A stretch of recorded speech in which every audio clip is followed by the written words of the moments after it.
Welcome to another episode of Nerd Social, and we're here again at Seven Deadly Fairies, your shop. Yes. So again, if you see anything that you love in the background of this content, make sure to comment and pick them up. They're pretty good priced, and the people that work here are pretty amazing. Just saying. Well, thank you. Today we're here to talk about superheroes, modern day superheroes to be more specific. How to become one? Is it possible, or is it still a pipe dream?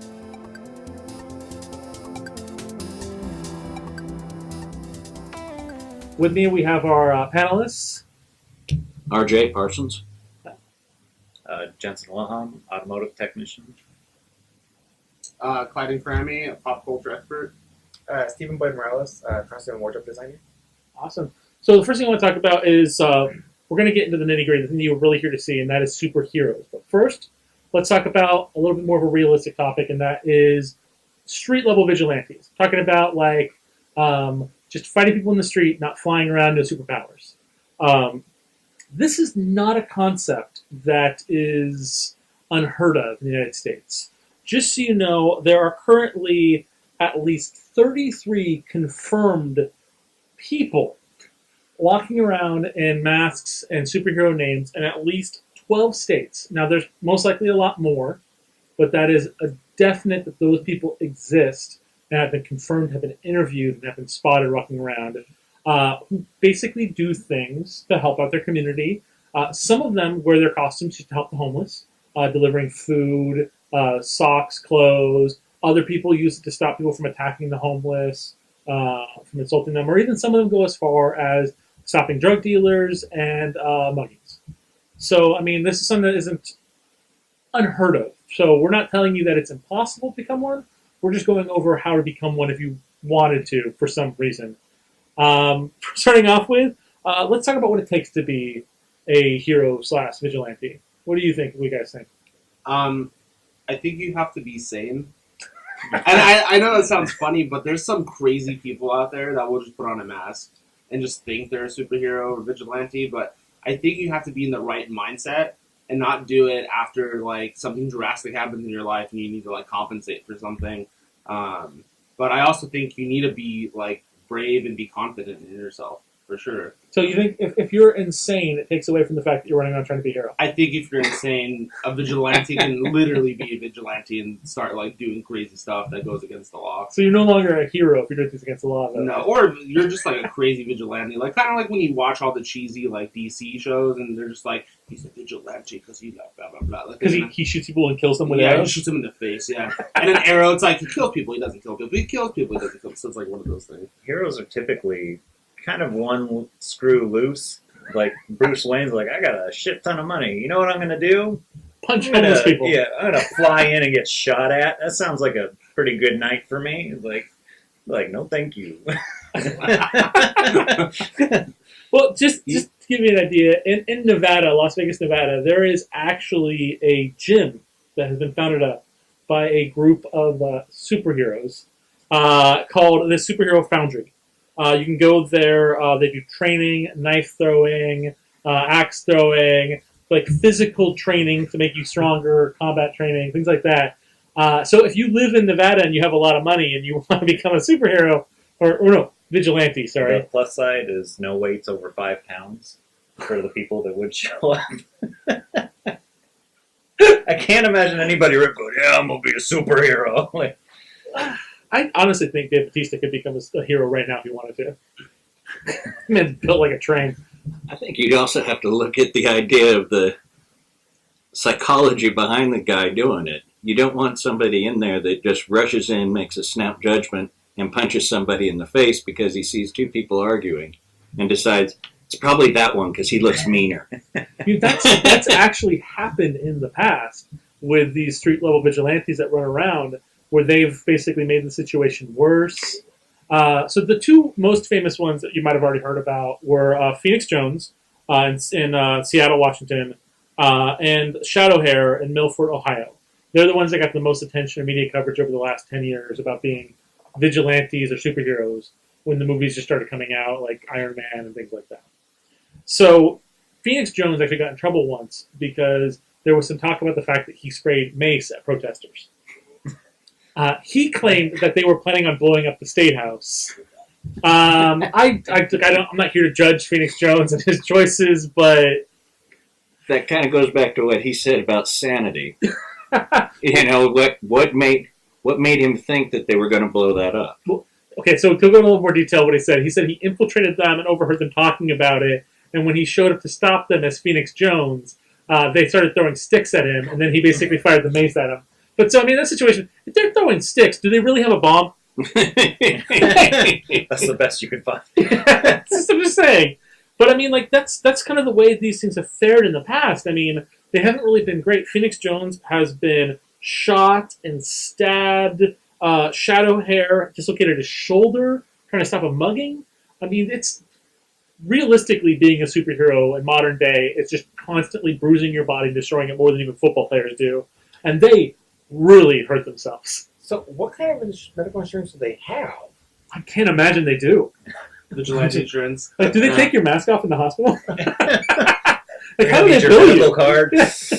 Ooh. You know, Ah. it's funny that you mentioned the realism of it. So one thing I didn't like about the Dark Knight series was that there was like only a year where Bruce Wayne was like Batman, and all of a sudden he has like destroyed ligaments in his knee. No, yeah, that's accurate. Right, no, but I'm saying like I didn't like that because I'm trying to watch a Batman movie. It's supposed to be like 40 years straight Batman, right? Until he's teaching Until he's taking his own right. But yeah, realistically, like that is real. Like you're a human being in real life. Like You you're gonna can't get messed up. Yeah, you can't take that. It's Yeah, you not can't possible. get stabbed 50 times and Yeah. do it. I'm pretty sure Shadow has retired. I know for a fact Phoenix Jones has. He's just like, I'm done. There's only so many times you can get stabbed. Yeah. And I mean, like, no matter how brave you are, I mean, like, eventually, like, they'll probably start messing with you. Like, Oh, yeah. as soon as you see a knife, you'll run away. I'll tell you right now, the minute you put the hood on, you hesitate, like, you're done. That's it. Speaking of that, gear and outfits. So we're going into more detail about, like, that more high-tech stuff, Tony Stark level stuff. But generally speaking, there is a website called herogear.webstarts.com that literally makes custom costumes for these vigilantes. You can get a outfit for like $20 to $30 if you want like a specially made one. You can get masks for $60 to $70, capes and jackets $60 to $220 depending on what kind you want. So I mean, this is starting to really add up. I love Just the clothing. superhero on a budget. So, Right? Like, I want to be a superhero, but I can't afford to have my outfit made specifically. Well, you can buy a logo patch, $15. And you can just attach that to the outfit if you want to save some money. there you go. Now, Are these armored costumes? no, Not they're for $30. Flak jacket's not included. Yeah. But that speaking, so as a kid, I used to love the idea of these little, like, just cheap, easily accessible stuff. So you can go to a website called Bud K. You know Bud K? No. Bud K is awesome. They sell, like, ninja stars to climbing claws. Like, crazy stuff. Oh, I remember that stuff when I was a kid. Yeah. I used to buy those magazines. Too. I Right? remember that. Black Belt magazine and all that. You can buy cattle drops to drop to the back of your car if you wanted to be a superhero. Or just a vigilante, I should say. I'm saying superhero, but we're not there yet. Yeah. But, like, this is just low-level stuff. But you could buy that stuff on that site. It's crazy the stuff you can get. Yeah. But, I mean, like... Well, they've had all that stuff with all the different survival stores out there and the tactical gear Oh, yeah. websites and everything else. So people have been playing with these forever and a day. Oh, yeah. That's the thing, like, as a kid, I think I was probably about 9 years old. I had a Batman costume my mom hand sewed for me as a kid. And I just remember wanting to go out dressed as Batman and fight crime. But, like, I was a kid. Like, there's a certain level where I'm all like, yeah, I can't do that. Like, I'm all for standing up and trying to stop someone from doing something wrong. Like, if I'm there and someone basically wants to punch an old lady, I'm going to get in the way of that. I don't need a cape for that. Yeah. You'd have to jump as a little kid to really get in the You way get of in the way of the fist, yeah. Yeah, that's cold. No, just kick him in the shin. You know, little Batman out. I don't know if that's badass You're or a horrible. But the last thing I'll talk about before we go to superheroes is the car. Because that's what makes superhero, right? The car is it. And you can appreciate that. Yeah. So generally speaking, not even including the spy gadgets, if you wanted to get a specialty car made that is literally just your car, just yours. You are talking about, I would say, 100,000 to have it made, but like they'll probably charge you about 300,000 if you want to go for like a major company. Now that is literally like a full car concept car, like your vehicle, like the Batmobile. Yeah. But like, is it possible? I know you can put toggles and gadgets on cars, Jensen. I know you can do that. Yeah. To control things. Is it really possible to soup out a car into a superhero car? Now, the biggest issue I see is not making the car; it's keeping the car private. Now this is what I mean by it, though. So, any vigilante or superhero is going to run into a situation where it seems sketchy or gray area, or somebody's going to claim, I was innocent and this guy did this. By the way, he was driving a car with big bat wings on the back of it. One, hiding that car. Two, I mean, you're going to start looking at shops if it became murder. You know, like, hey, did anybody come in here? Wings. Yeah, did anybody come in here with a car that you put giant wings on? Oh, yeah, that was, Bob Smith across the street. That's him right there. He's getting his car worked He's got like his glasses on. He's like, no. Now, there are other things you'd want to consider, maintenance and things like that. If you have an older car, you can maintain it yourself, but you're not very stealthy. So it depends. Do you want to be a stealth hero, or do you want to be one that puts fear in the hearts of others? You can get a loud, older car that you can soup up, that you can maintain yourself without any records, or you can go the stealthy route, which would be an electric car like Tesla or the Rivian. But at that point, Tesla is VIN specific, so if you break a part, you have to order it with your VIN. Again, you hit somebody, your bumper came off, and they just have to call up and say, "Hey, have you VIN number on the bumpers bumper recently?" I'm picturing one of these superhero automobiles running out of gas. Yeah, having to push it into the gas station. Yeah, like how are you gonna fill up again? Like just show up with your truck, all the cameras like in your tights, just like that fun. But the funny thing about all that is that's very true. It's like, first of all, you're already at odds with the law driving around in a souped up vehicle that without like street legal plates on it. Like you're just like the cops are gonna aim for you. They're like, no, like for one. Like, they love giving tickets. Let's be honest. That makes a lot of money for the industry is giving tickets and stuff like that. You see a car with no license plate on that's clearly not street legal, they're getting pulled over. Yeah. And then you have a Flames in the chase. back. They can catch you. That's when you activate the jet engine, right? That's not possible, right? The jet engine? On the back of it? I mean, they've done things like that, but you're realistically burning more fuel than you're doing any good. Speed? Yeah. Gotcha. Electric would be the way to go for that because you have instant torque. Oh, yeah. But again, if you're using battery power, anything that's being powered can run out of juice. And the more battery you have, the more juice you get to move the vehicle, right? Yeah. Plus with the Prius, you can sneak up on the villain. That's actually Nobody would expect the Prius. So He's going 5 miles per hour. I'm going to hit you. He killed 3 of your henchmen, and he was driving a Prius. That's actually really depressing. But moving on to the superhero now, the one I really been wanting to talk about. So, what does it take to be a superhero? Merriam-Webster says a fictional hero having extraordinary superhuman powers. That's one way to look at it. I prefer Stan Lee's mentality. And Stan Lee basically said, and I'm going to quote this, a person who does heroic deeds and has the ability to do them in a way that a normal person couldn't. So in order to be a superhero, you need to have a power that is more exceptional than any power a normal human being could possess. You use that power to accomplish good deeds. Stan Lee, the immortal Stan Lee. That is a beautiful and elegant way of putting it. So it can't just be a regular human being. You could never be a regular human being and be a superhero, per Stan Lee. Right? So you're saying Batman is not a superhero? Well, he didn't write Batman. I'm saying. Based on your But quote. Batman does have super intelligence. Or he's just really smart. Really smart is not necessarily. He has money. And a big computer. That's kind of a power. He has money. And Money he has, is kind of a and power. he has like a fancy butler. You think the butler's a power? And he has That's money. his superpower. Is the let's be butler. honest. Alfred is the power behind Batman. We're gonna get a lot of hate. Alfred's pretty amazing. We're gonna get so much If I hate. you're mean, he not raised the eating damn properly, which you got a butler thinking of all these things. Oh, yeah. I mean, Well, you said in your definition an extraordinary human being. So technically you could stretch that definition to anybody that wanted to go put on a suit and go beat up criminals. As long as they're sane, right? Because if you could do that and you're sane, Then it's you're extraordinary. Pretty much, yeah. Maybe you have far better judgment than the average human being. Fair enough. Well, in my opinion, that you can be a superhero while also being human in theory. Like, for instance, there's Tony Stark, who technically is a superhero, has all this technology, his knowledge, does go much higher than that of a normal human being. But let's look directly first at powers, actual powers. Now, they don't exist. Or do they? Right? Because we're in the age now of CRISPR. Now, actually, technically, CRISPR started up about, I think 2010 was when people started talking about it. It's still highly frowned upon. Genetic engineering and modification is something that I think humanity as a whole wants to strive towards. You can eradicate diseases with genetic modifications, but on that same vein, you are kind of, in a way, playing God.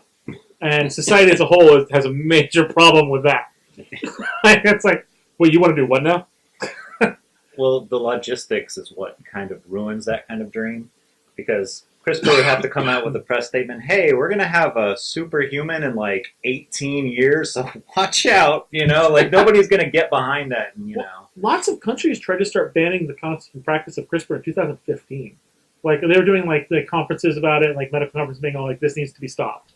Kind of like, cloning was stopped because of forward progress. Now, doesn't mean it's going to stop. There's places that are not going to ban it and move forward.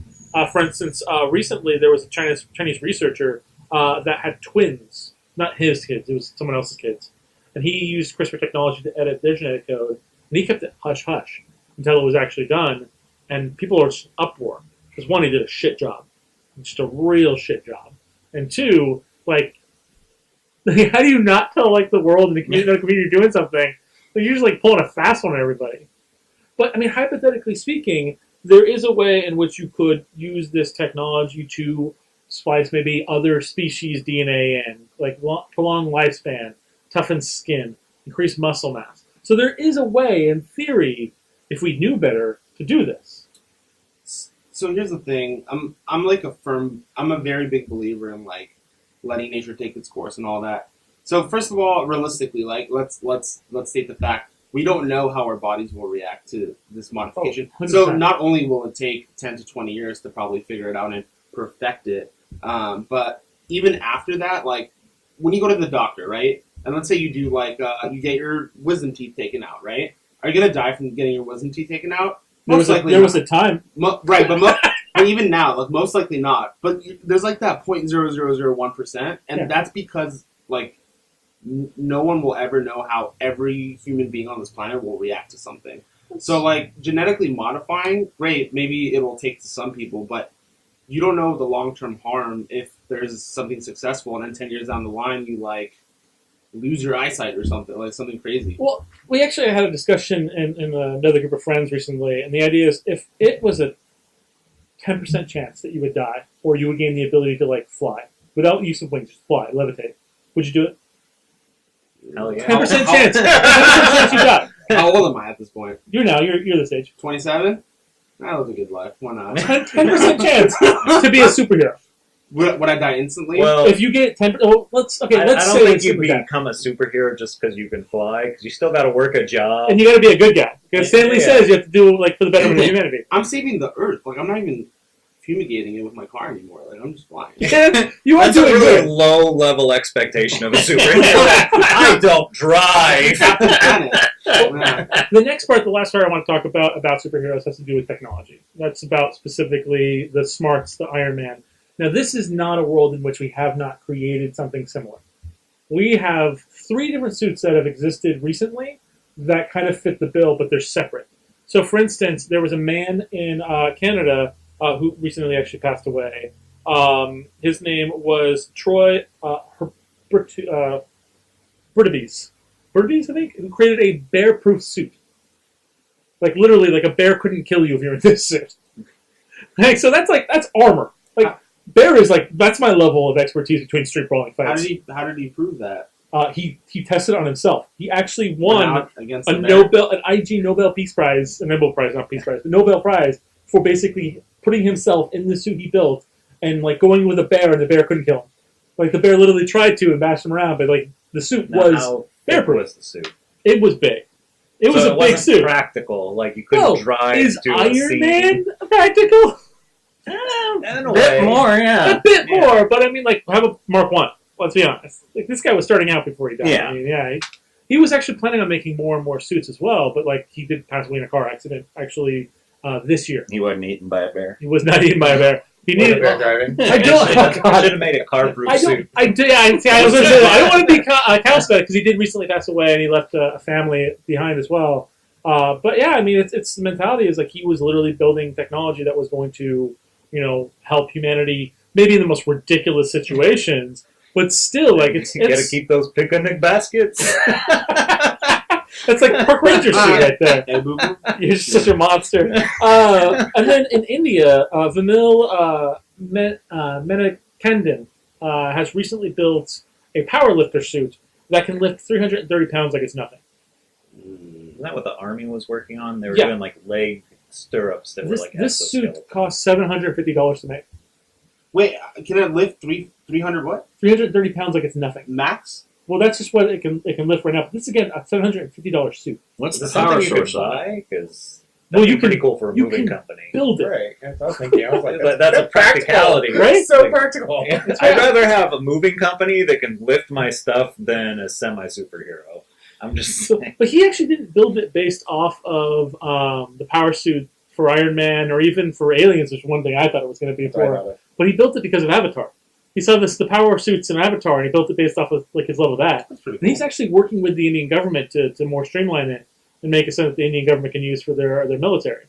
Is it powered with a cord plugged into something, or does it have a? God, I didn't look into that detail. The images I saw didn't really show a cord. I would imagine it's probably got a small battery life. That's my only issue with most of the power suits is going to be Longevity. power. Can you Yeah. imagine, though, at the same time, the battery having an issue while you're holding something that's 300? Oh, no. Like, look how easy this is. Oh, shit. I imagine it would lock. Like if you have it above your head, you're probably safe. If you have it here, you're probably going to tilt. Dep- You'd hope. I mean, yeah, you hope it's built into there, but you'd have the different hydraulics or something else that just stops. The one that I think is actually really cool is the one they built in the UK. Richard Browning. He built the Daedalus Mark I. It was actually named by his son, and it is a flying suit. So I mean, you combine all three of these, you get Iron Man. You get the strength, you get the defense of the armor, and then you get fucking flying. Like that's Iron Man. How does the suit fly? It's Is got jet engines on his hands. Yeah, that's totally Tony Stark. Right? It's gonna just I'm going to have to look that one up. Yeah, I'm that's- curious to see that. Does it fly for real? It does. You can actually watch him do it. He flies in it? Yeah, it's flyable. What? how high? It can go a max speed of about 280 miles an hour. Max Oh speed. my god. He doesn't I ever have to fly it see there. this. He doesn't fly it that fast because it doesn't have. So its flight time is about 12 minutes because again it's fuel and it's a manned suit, so Yeah. it's hard to basically do that. But It's 12 actually minutes, pretty impressive Right? for how I mean- much weight you have to lift right? consistently. But the So do you 280 just miles an fly standing up the entire time? hour- You can actually You, fly. like, You can kick 'em? tilt. Like you have to He kick tried the not to bad go guy? straight up because he can go really high. But the problem is that going down afterwards, he's actually got a heads-up display in his helmet that was given to him by Sony. So he's got like the Iron Man kind of like display on his face that shows him fuel consumption, his current speed, and like velocity and stuff like that. This guy is living the dream. I love this guy. He's awesome. I actually got a chance to send him a message just before we did this episode to say like, hey, we're going to talk about like how to become. Like, what did you go through? Like, what is your background of education to be able to do what you're doing with this? He's all like, yeah, it was like I worked in like oil trading for 15 years. I have a geology degree. Like, this guy didn't have a background in engineering. He didn't have like the knowledge about jet engines and rocket science. And this guy freaking just like took the time and creativity and just ingenuity and just like, what if I just took that and put that there? And then just over like working with other people, fine tuning it, he's able to create a suit that can fly 280 miles an hour at max. How scary it is to get in the suit the first time, though. Oh gosh, Like, right? you don't even know. So he doesn't fly with a parachute anymore. Now, is that like because he trusts the suit, or because he's like, I've Extra lived an weight. awesome life? Extra weight. My life is complete. I have an Yeah. Iron Man suit. Yeah. Or he did some quick math and realized, oh, this won't save me. Yeah. Well, that's the thing. He doesn't fly it too high. He doesn't try to fly it too high, fast on regular flight plans and stuff like that. When he showcases it, and he's gone and he's showcased it like in all over like the world as being just like a really cool device. So I mean, there's a certain height a parachute won't help you at. Well, and if you're going sideways like this, and suddenly something goes wrong, and you're at a trajectory like that, yeah, it's, But yeah, no, but to be honest, I think we're not there yet. We aren't there for genetics. There's still so much of the code that we haven't unlocked and found out. We just found out that we haven't actually fully unlocked the genetic code. Like, we were like, oh, we broke the genome. It's like, no, we didn't. We have a basic idea. There's more of it underneath. Stuff we just said, we don't need to know that. But no, it's stuff that we haven't done. We are getting close, though, to Iron Man stuff. Like, it's not far off. If we found a better way to fuel conserve, if we found a better way for power consumption, we'd have suits that could lift, fly, and survive bears. I mean, I'll tell you this, man. The fact that in the 60s we could communicate to the moon with technology, and it's like, what, like 40, 50 years later? Like, I'm sure if we really wanted to, we could build an Iron Man suit. Yeah, I mean, we're getting closer and closer. So, I mean, that's likely. So there's a possibility we might see a superhero in the future. The not-too-distant future, if you don't count Richard Browning. What about super villains, though? Well, that comes next. It's always the first thing is superheroes. Like, somebody's and got to be villains. like, you know what? I got to take this guy down. Yeah, big." there's got to be a balance. Okay, please, no one do that to Richard Browning. The guy's awesome. I could easily see the supervillain coming first. Could it be a bear? I'm telling you. Man bear. Man bear. Man bear pig. Yes. Yeah. Well, thank you guys so much for watching. We had a blast. I hope you had a blast paying attention and watching us do our stuff. If you guys have anything you guys want to shout out before we go, anything you want to talk about, projects? No, I'm building a coffee table, but outside of that... That does sound pretty awesome. Guys, you got anything? Nothing specific. There's a lot of electric vehicles coming out in the near future, and that's pretty exciting to me. Okay, I'm sure you want to plug your awesome story in. Oh yeah, our shop 7 Day Fairies is in Pasadena. It is at 2725 East Colorado Boulevard. And we're open Wednesday through Sundays. Clyden switching Clyden. Well, thank you guys so much, and we'll hope to catch you next week.